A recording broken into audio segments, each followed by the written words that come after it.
Good afternoon and welcome to WINOL Sports. I'm Lily Gage and today we have lots of sports action from around the county. Now every football club wants to win silverware, but how important is the FA Cup to lower league teams?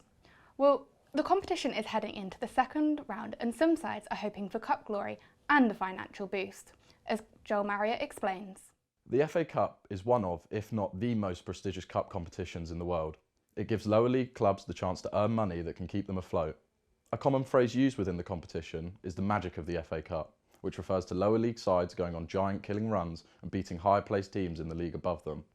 For example, Eastleigh, from the National League, that's the fifth tier of English football, have the chance to just do that in round 2 against Reading, who are bottom of League 1. Eastleigh earned their place against Reading with a 5-1 victory against Boreham Wood. If they were to beat Reading in round 2, they could set up a money-spinning third round tie with a Championship or even Premier League side.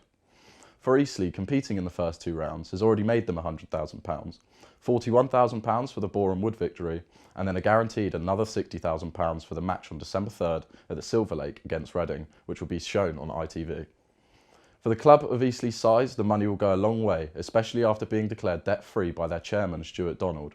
It means the windfall from the FA Cup can be invested back into the club, whether that's on new players or improving facilities. So, looking ahead to Eastleigh versus Reading, can the Spitfires fly into the third round, or will the Royals become kings of the second round tie? Win, and the money keeps coming in. We now go over to our sports reporter Guy Nicklinson, who has all the results from this weekend's local football matches. Despite a narrow 2-1 victory over West Brom, Southampton remained 4th in the Championship. 9 points off the automatic promotion spots, Saints head to struggling Huddersfield after the international break. Portsmouth were denied all 3 points after conceding a 93rd minute equaliser at home to Charlton. However, Pompey stay top of League One following the 2-2 draw at Fratton Park. An 8th goal of the season from the in-form Chris Maguire helped Eastleigh earn a 1-1 draw away at Oldham in the National League. Elsewhere, Aldershot remain in the hunt for the top 6 after grinding out a 1-0 win at home to Kidderminster. In the National League South, Farnborough drew 1-1 at home to Weymouth.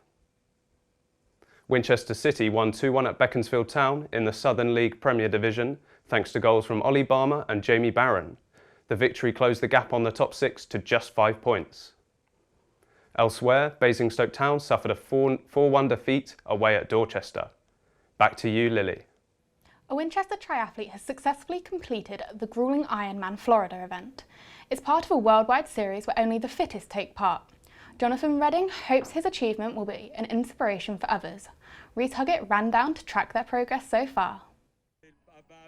It took 13 hours, but finally Jonathan Redding completed his dream of finishing an Ironman.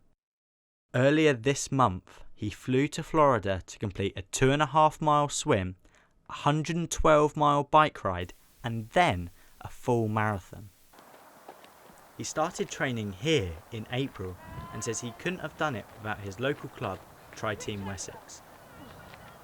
The group told me, "It's fantastic that the club were able to support him on his journey and help him with the training and encouragement needed for such a gruelling event."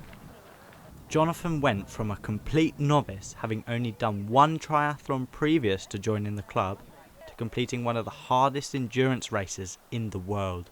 Tri-Team Wessex train at Winchester Sports and Leisure Park and King's School and welcome new people who are interested in joining with little or no experience. It really underlines our club mission to cater for people of all abilities, from novices right the way through to experienced Ironman athletes. After such an accomplishment, Jonathan's now backpacking around Colombia and I look forward to catching up with him soon. Reese Huggett, Winchester News Online. We now move on to Derby Day for Winchester University Futsal, which took place at the weekend. The Winchester first and second team played against each other for the first time in 2 years. The first started off their season with a win last week, while the seconds have lost their first 3 fixtures of the campaign. Morgan Mitchener-Banks reports. It was a heated start to the day as the fire alarm went off before the game, delaying the kick-off by 15 minutes. It was a spirited start by the seconds, taking an early advantage with a 2-0 lead, and an upset looked on the cards.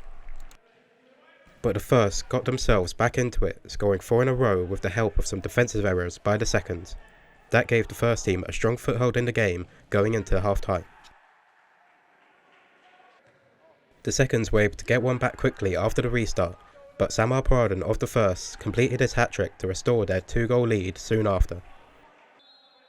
This lead would not last for long, however, as JJ Gabatas completed a hat-trick of his own with a well-worked finish, and both Winchester teams were back on level terms at 5-all. But that was as close as it came for the seconds. The first propelled themselves back in front, eventually securing a convincing 9-6 victory. The result gives the first team 2 wins on the trot, while the seconds are still looking for their first victory of the season. Morgan Mitchner-Banks, Winchester News Online. Now it's time for our regular roundup of military football. Winchester Adjutant General Corps got their Woolich Cup campaign underway last night. The local side travelled to Wiltshire to face the Royal Army PT Corps, as Elliot McAvee reports. It was the PT Corps who got off to the better start, with this header hitting the crossbar early on. And it wasn't long before they took the lead, a lovely strike buried into the bottom left corner. The PT Corps could have easily gotten a second shortly after, and they were awarded a spot kick. But the AGC's goalkeeper came to the rescue with a heroic save to keep it 1-0. And after that, the tide began to turn in the AGC's favour, narrowly missing out with this headed effort. Their equaliser, however, came in controversial circumstances. The AGC were adamant the ball had crossed the line, but the referee initially thought otherwise. After some deliberation with the linesman, the goal was eventually given. It wasn't long before the AGC turned the game on its head, their star man Corey Pearce getting his first of the tie to make it 2-1. And on the stroke of half-time, Pearce scored his second, an absolute belter of a strike to double the AGC's advantage. Throughout the second half, the worthy downside stood firm, their goalkeeper coming up with another resolute stop to deny the PT Corps. However, the woodwork came to the AGC's rescue soon after, when this shot rattled the underside of the crossbar. Towards the end of the game, the AGC began to look threatening again, and they eventually found a fourth. Corey Pearce in amongst the action once more to score the final goal of the game and complete his hat-trick. So the AGC comfortably advanced to the second round of the Woolich Cup, surviving an early scare to come away with a resounding 4-1 victory. Elliot McAvee, Winchester News Online. That's all we've got time for this week. Thank you very much for watching, and we'll see you next time. Goodbye.